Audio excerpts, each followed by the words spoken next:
11 vessels from Iran's Islamic Revolutionary Guard Corps Navy (IRGCN) came dangerously close to U.S. Navy and Coast Guard ships in the Gulf, the U.S. military said on Wednesday, calling the moves dangerous and provocative.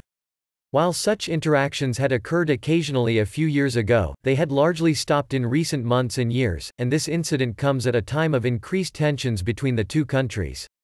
According to the statement, the Iranian ships approached 6 U.S. military ships while they were conducting integration operations with Army helicopters in international waters. At one point, the Iranian vessels came within 10 yards of the U.S. Coast Guard cutter Maui. The U.S. ships issued several warnings through bridge-to-bridge radio, blasts from the ship's horns and long-range acoustic noise maker devices.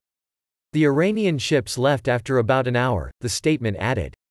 There was no mention of the incident in Iranian media. The IRGCN's dangerous and provocative actions increased the risk of miscalculation and collision, and were not in accordance with the internationally recognized Convention on the International Regulations for Preventing Collisions at Sea, the U.S. military's statement said.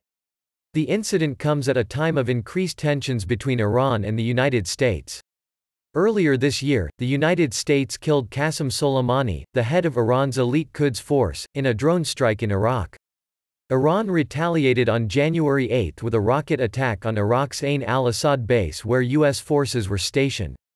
No U.S. troops were killed or faced immediate bodily injury, but more than 100 were later diagnosed with traumatic brain injury.